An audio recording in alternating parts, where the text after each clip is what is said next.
क्या आप जानते हैं कि मोहो प्रो के साथ आप अपने ख्यालों को हकीकत में तब्दील कर सकते हैं। आज से मैं आपको एक ऐसी सीरीज सिखाने जा रहा हूं जहां आप मोहो प्रो 2D एनिमेशन सॉफ्टवेयर को यूज करते हुए अपने किसी भी ख्याल को एनिमेशन में तब्दील कर सकेंगे। अस्सलाम वालेकुम दोस्तों, मैं मोहम्मद तौसीफ आपका मेंटोर और आपके लिए लेके आया हूँ मोहो प्रो 2D एनिमेशन की एक ब्रांड न्यू सीरीज और वो भी उर्दू जबान में। मैं आपको इस चीज की गारंटी देता हूँ कि हमारी सीरीज देखने के बाद आपको मोहो प्रो में किसी किस्म का कोई भी प्रॉब्लम नहीं रहेगा।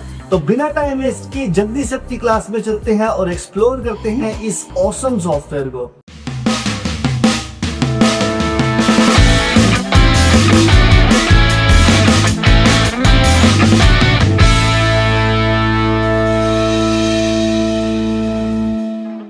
दोस्तों, आज की वीडियो के अंदर हम लोग यही सीखने वाले हैं कि मोहो प्रो के अंदर कलर पॉइंट्स किस तरीके से काम करते हैं। तो इसको चेक करके देखते हैं कि कलर पॉइंट्स को हम एक्चुअली में किस तरीके से यूज कर पाएंगे। जैसे कि आप जानते हैं कि अगर मैं अपनी किसी भी शेप को जिसके अंदर मैंने वेक्टर्स यूज किए हों, अगर मैं इसको ड्रॉ करता हूं और इसको पकड़ के इधर उधर करूंगा तो आप देखेंगे कि मेरा जो ग्रेडियंट है वो प्रॉपर तरीके से वर्क नहीं कर रहा होता। तो इसको प्रॉपर तरीके से वर्क करने के लिए या तो मुझे इसको एडजस्ट करना पड़ेगा फ्रेम बाय फ्रेम, या इसका एक और तरीकाकार होता है कि हम लोग इसको मर्ज कर देते हैं इस शेप के अंदर। तो उसके लिए क्या करता हूँ, मैं सिंपली अपने जो दो पॉइंट्स हैं जो मेरे पास यहाँ पे इस शेप में अवेलेबल है, इनको सिलेक्ट करने के बाद मैं यहाँ पे कलर पॉइंट पे क्लिक करूँगा और कलर पॉइंट पे आके पहले फर्स्ट कलर इसमें दूंगा। फर्स्ट कलर मेरे पास यहाँ पे ये अवेलेबल है, तो मैंने एक कलर इसको यहाँ पे फर्स्ट पॉइंट पे दे दिया और इसकी जो है स्ट्रेंथ इसको भी मैं कम ज़्यादा कर सकता हूँ, लाइक 0.5, 1 या जितनी भी आप चाहें उतनी आप इसकी स्ट्रेंथ को रख सकते हैं। देन हम नीचे वाले कलर को सिलेक्ट करेंगे और इसके बाद यहाँ से सेकंड वाला कलर देंगे और इसकी स्ट्रेंथ को भी हम लोग जो है वो एडजस्ट करेंगे, 0.5 कर लें, 1 कर लें, 2 कर लें।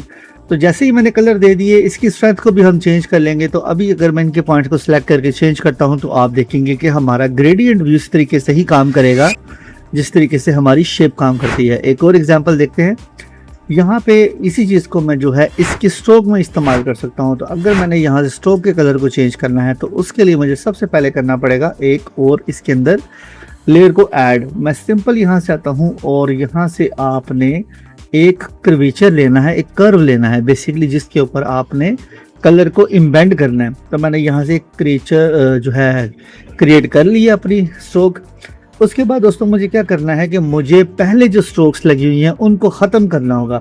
तो मैं डिलीट शेप्स के ऊपर क्लिक करता हूँ, शेप्स मैंने डिलीट कर दी। अब मैं सिंपल सबको सिलेक्ट करूँगा। सबको सिलेक्ट करने के बाद मुझे यहाँ से आना है और इसके अंदर मुझे क्रिएट शेप पे क्लिक करना है और शेप क्रिएट करते साथ ही मेरे पास कलर आ जाएगा। जैसे ही मेरे पास कलर आता है यहाँ से आपने क्या करना है कि अपनी मर्जी से कोई भी कलर इसमें दे सकते हैं। जैसे मैं एडवांस पे क्लिक करूँगा यहाँ से और यहाँ से मैं स्किन कलर दे लेता हूँ, जो मेरी स्किन का कलर है जो मैंने अपने प्रीवियस क्लास में बनाया था। अब मैं क्या करने वाला हूँ, यहाँ से आऊँगा और हाइड एज के ऊपर आपको जो है क्लिक करना है।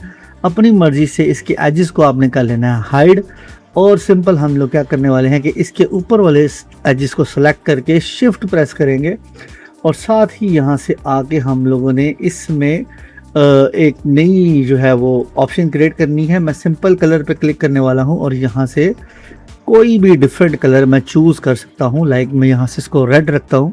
तो आप देखेंगे कि हमारे पास ये शेप्स जो हैं इनके अंदर शेडिंग के लिए ये बेसिकली कलर यूज़ होने वाले हैं।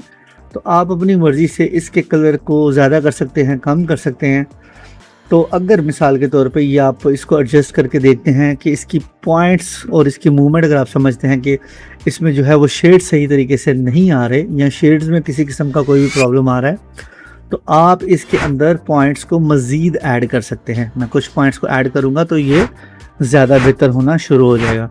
इस तरीके से हम सारी की सारी ट्विकिंग करके इसका ही एक कॉपी डुप्लीकेट लेंगे और अपने ईयर की दूसरी साइड के ऊपर प्लेस कर देंगे। तो मैं रेफरेंस कर लेता हूँ इस कान को और इसकी कॉपी ले लेंगे, सिंपल इसको सिलेक्ट करेंगे, मिरर करके दूसरी साइड पे लगा देंगे। तो ये एक छोटी सी इन्फॉर्मेशन थी about colour point. I think आपको इसकी समझ आई होगी। मिलते हैं इंशाल्लाह नेक्स्ट टॉपिक में, तब तक दें मुझे इजाज़त। टिल देन अल्लाह हाफिज़। दोस्तों, कैसी लगी आपको ये क्लास? आई थिंक आपको पसंद आई होगी। अगर आपको इस क्लास की समझ आ रही है और आप चाहते हैं कि हम आपके लिए भी आपकी मर्जी का कोई ट्यूटोरियल बनाए तो बिना टाइम वेस्ट किए हमें DM करें, लाइक करें, मेरे चैनल को सब्सक्राइब करें। शेयर करें अपने दोस्तों के साथ, और अगर किसी भी चीज में प्रॉब्लम है हो तो बंदा हाजिर है। अल्लाह हाफिज।